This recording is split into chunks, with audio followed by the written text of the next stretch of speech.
Vale. Eh, Hay cosas que ya hemos comentado. Por ejemplo, esta primera línea, una noche o más bien un día impreciso sobre el llano, no hubiera podido decirse en qué dirección iba el crepúsculo. Esto es muy bonito porque es un juego con el tiempo maravilloso. No hubiera podido decirse en qué dirección iba el crepúsculo. Es decir, no se sabía si estaba amaneciendo o atardeciendo o si acaso estaba yendo el tiempo de otra manera. Me interesa este guiño aquí porque después hay ciertos eventos dentro de como dentro de la configuración de la narración que van a tener hechos invertidos. Señalo dos ya mismo para que los tengan ahí. Esto, pues, quien quiera como explorarlo a fondo, es la Ilíada de Homero. Está el agua inestable, que es el desborde del río, y está posteriormente el ponerse a favor del fuego, que tiene que ver con el incendio. Estos dos hechos están al revés. Primero es el incendio en la narrativa homérica y después el río. Pero no podemos confiar en un tiempo lineal cuando la autora de entrada nos está diciendo que no podemos saber en qué dirección va el crepúsculo. Es decir, si desde la primera línea te estoy anticipando que los hechos que paso a narrar no sabemos bien si está anocheciendo, amaneciendo, atardeciendo o qué pasa en términos temporales, pues ya me queda más o menos claro que hay cosas que pasan que tienen como una manera de pensarse por fuera de la cronología. Me gusta mucho la línea que sigue también. Las torres parecían rocas al pie de las montañas que parecían torres. Esto es un juego, un retruécano poderoso. Es un juego literario de modificar el orden de la expresión para ampliar el sentido. Tiene una connotación musical, ¿cierto? Torres al comienzo, torres al final, eh, pero tiene también el juego de las torres parecían rocas, las montañas que son rocas parecían torres. Esa especie de juego de doble sentido es muy potente en términos de cómo se difumina la vista. Llevamos tres líneas del texto en donde en teoría nos está ubicando sobre dónde tiene lugar la acción y es pura fantasmagoría. Es como, hay como piedras que parecen murallas, pero hay murallas que parecen piedras. Entonces uno como que entra al texto y uno entra ya en un estado de alucinación. Es confuso. Es deliberadamente puesto ahí para generar confusión.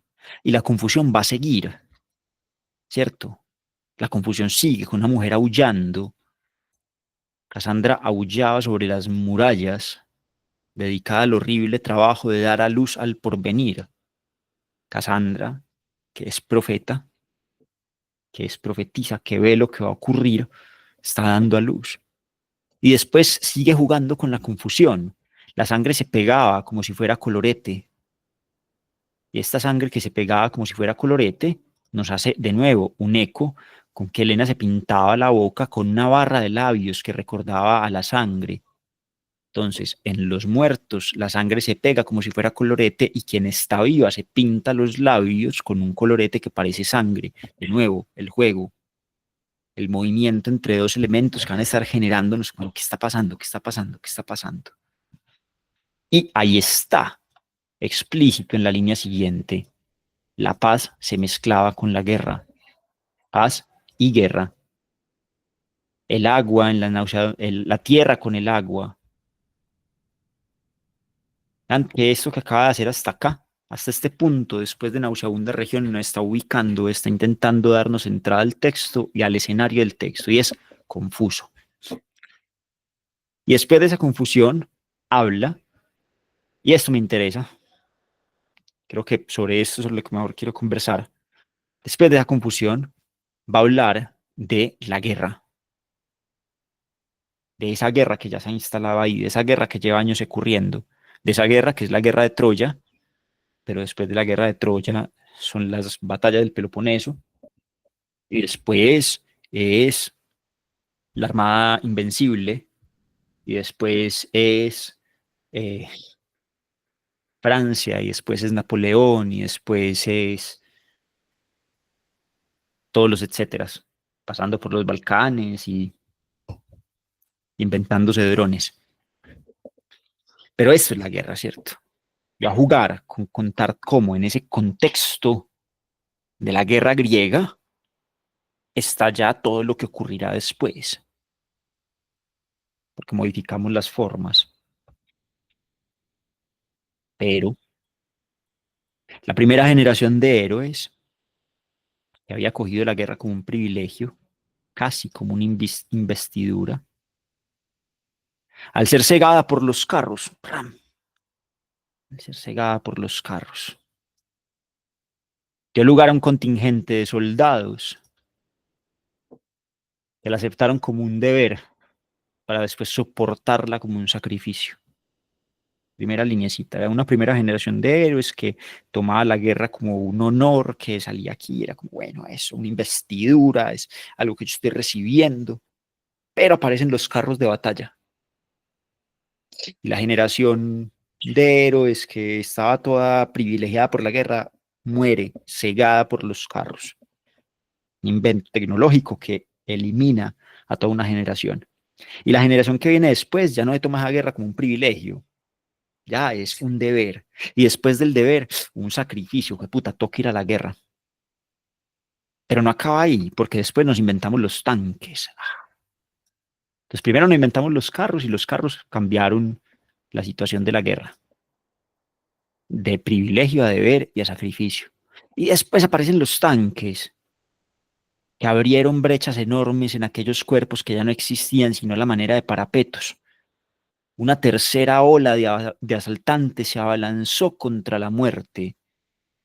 Aquellos jugadores que apostaban en cada jugada el máximo de su vida cayeron al fin como si se suicidaran, golpeados por la bola en la casilla roja del corazón.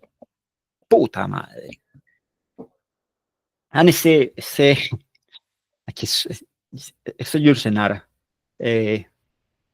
jugando a mezclar cosas.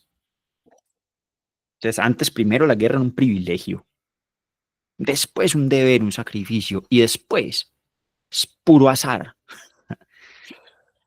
puro azar. Vean el juego de la ruleta. ¿Sí ven la ruleta aquí? ¿Alguien ha jugado ruleta en un casino? Quien sí, ya vio la imagen, ¿cierto? Le ha puesto tanto al rojo, le ha puesto tanto al negro, al 16 rojo, todas estas fichas. Y la bolita gira. Y por azar cae en alguna parte. Yo no está hablando aquí donde está señalando tres generaciones de héroes. Una que ve, tres generaciones de soldados mejor. Una que es heroica, que va a la guerra como un privilegio. Otra que es sacrificada. Y otra que es azar. En la primera a lo mejor importa algo el talento y la habilidad. En la segunda de pronto un poquito. En la tercera ni puta mierda, pura suerte. Ah, aquellos cuerpos que ya no existían sino a la manera de parapetos. Esos cuerpos que ya no son cuerpos de combatiente y no quedan algo así como muritos móviles, fichitas de dominó puesta ahí al frente. Y esos que son esta misma tercera ola, esos se abalanzaron contra la muerte, como los jugadores que apuestan todo en cada jugada. Y apostándolo todo, caen como que, como si la bolita de la ruleta les cayera a ellos y ya. Como si se suicidaran, como si deliberadamente estuvieran yendo a morir. Esto es muy teso, porque es un absurdo brutal. Y Yusernan no lo está dejando desconectado del pasado, está diciendo que se conecta con con el pasado, que también esta primera generación era un absurdo brutal. Claro, por supuesto que es un absurdo. ¿Por qué? Véanlo aquí arriba. Porque es confusión, porque es aullido, porque todo se mezcla. Y después de tirarlo tan adelante, primera generación, segunda generación, la tercera ola de asaltantes, ya tenemos tanques, tenemos bolitas de casino. Después de tenerlo ahí, vuelvo atrás. Ya había pasado el tiempo de las ternuras heroicas en que el adversario era el reverso sombrío del amigo. Ya había pasado el tiempo de las ternuras heroicas. Y yo quiero señalar esta aquí. Señalámosla ahí como con este oscurito por ahorita volver a ella. En teoría ya había pasado el tiempo. Y vuelvo a Troya, y en Troya señalo de manera contemporánea hechos que no ocurrieron, pero que perfectamente podrían haber ocurrido porque era una guerra. Ifigenia había muerto, fusilada por orden de Agamenón, acusada de haber tomado parte en el motín de las tripulaciones del Mar Negro. París había quedado desfigurado por la explosión de una granada. Polixeno acaba de sucumbir a tifus en el hospital de Troya. Las oceánidas, arrodilladas en la playa, ya no trataban de espantar las moscas azules del cadáver de Patroclo. Todas estas tres van tomando desde un futuro distante en el que existen las fusilaciones hasta un futuro más cercano, que es un cadáver cubierto de moscas. Las fusilaciones, la granada, la tifus, y ya después, ahí sí, listo, las moscas azules, volvimos al tiempo mítico, pero dimos una vuelta larga. Nos alejamos de esa primera generación de héroes a la que pertenecen Aquiles, nos inventamos los tanques, disparamos fusiles, estallamos granadas y otra vez regrese a las playas con el cadáver azul. Ven el doble movimiento de tiempo. A mí me gusta mucho esto que hace Yucernar. Comienzo diciendo, ya estamos en Troya, de un momento a otro me voy por allá, a todas las guerras del futuro, doy una vuelta por todas las guerras del futuro, viendo cómo habría sido este pasado si hubiese ocurrido entonces, y después vuelvo aquí, al pasado, a la playa donde Aquiles no abandona su tienda alfombrada de sombras, que además vean qué imagen tan linda, su tienda alfombrada de sombras. Usted podía decir que está oscuro, pero no, su tienda alfombrada de sombras. Y comienza a jugar después Yorcenar con el duelo de Aquiles. Aquiles que llora a Patroclo, Aquiles que lo llora porque le gustaría haber sido él quien lo hubiese matado para arrancar los últimos velos del pensamiento, el ademán, el hecho mismo de estar vivo interponían entre ellos. Aquí en el fondo lo que Aquiles está envidiándole a Héctor es que él no estuvo en los últimos momentos de la muerte de Patroclo, los últimos momentos de la vida de Patroclo. Puta, me lo perdí. Nada, qué cosa tan tesa. Querer estar en la muerte de la persona amada. Una forma de amor, dice Aquiles. Si a mí me hubiera gustado estar ahí mientras él moría. Querer acompañar a quien amamos mientras muere. Eso es bello, doloroso y difícil, pero bello. De matarle, pues, que en el poco es lo que juega aquí, Yorcenar abrir ese espacio en gris. No, no, no, pero estar ahí, acompañar. Y juega, comienza a adelantar la narración. Yorcenar comienza a adelantar. Y va adelantando y cuenta cosas que Aquiles ya no mataba, que el mundo se está descontrolando, que hay un río que se desborda y los supervivientes intentan sobrevivir y Aquiles está de parte del río que está matando gente y que hay un incendio que está devorando las naves y Aquiles está de parte del incendio y que llegan unos extraños lejanos y Aquiles los confunde o juega a confundirlos con carneros y los degolla sin, sin honor de batalla, sin nada. Y después llegan las Amazonas. Espera que pase tan rápido, sino que quiero llegar a esto aquí al cierre. Al llegar las Amazonas, Aquiles vuelve al combate. Vuelve al combate cargado de resentimiento. Pucha, su madre porque lo hizo un mestizo. Entonces uno diría como, bueno, estás resentido porque no te hizo completamente Dios, y no, es lo contrario, estoy resentido porque no me hizo completamente hombre. Entonces, pues claro, valiente gracia, el mérito mío, valiente gracia que yo sea buen guerrero, ¿qué importa si soy mitad Dios? Obviamente tenía que ser buen guerrero. Y pues valiente gracia salir a pelear, si yo ya soy inmune al miedo, valiente gracia, si es en la vulnerabilidad donde está el mérito.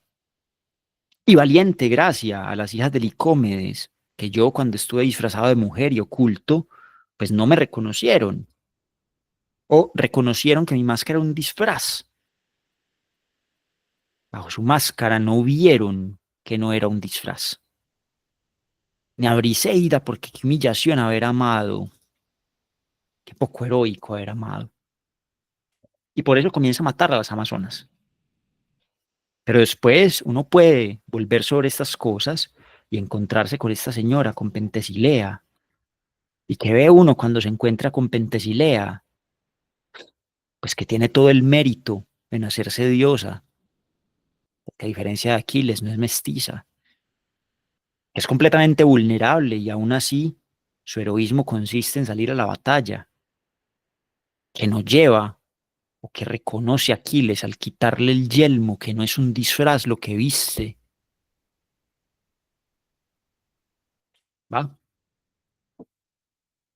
El enemigo que es espejo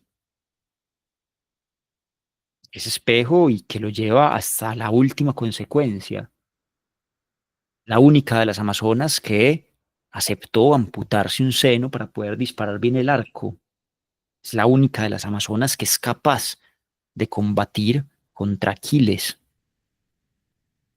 y combate y muere. Muere porque Aquiles es un gran guerrero y con la muerte de Pentesilea vuelve a aparecer la figura de lo contemporáneo. Se oyó crepitar la ametralladora de las cámaras, como si la gente estuviera tomando fotos. Y después descubren su visera y ahí Aquiles llora porque sostiene la cabeza de una víctima digna de ser su amigo, porque ella era el único ser en el mundo que se parecía a Patroclo. Y con esta línea regresamos a lo que ya no existe. En el cierre del relato, Jules Verne nos devuelve a este punto. Ya había pasado el tiempo de las ternuras heroicas en que el adversario era el reverso sombrío del amigo. Sí, ya había pasado el tiempo, pero ese tiempo existe todavía por momentos, porque Aquiles sollozaba, sostenía la cabeza de aquella víctima digna de ser su amigo. Era el único ser en el mundo que se parecía a Patroclo. Ya había pasado el tiempo, pero no había pasado el tiempo. Y esto es la magia de la reescritura de Fuegos. Y esto es la magia, este es el motivo por el cual seguimos leyendo clásicos y por el cual seguimos reescribiendo los clásicos, porque ya había pasado el tiempo, pero no había pasado el tiempo, porque ya no hay espacio para ternuras heroicas, pero todavía hay espacio para ternuras heroicas, porque no habrá nadie nunca que se parezca a Patroclo, pero siempre habrá un único ser en el mundo que se parezca a Patroclo.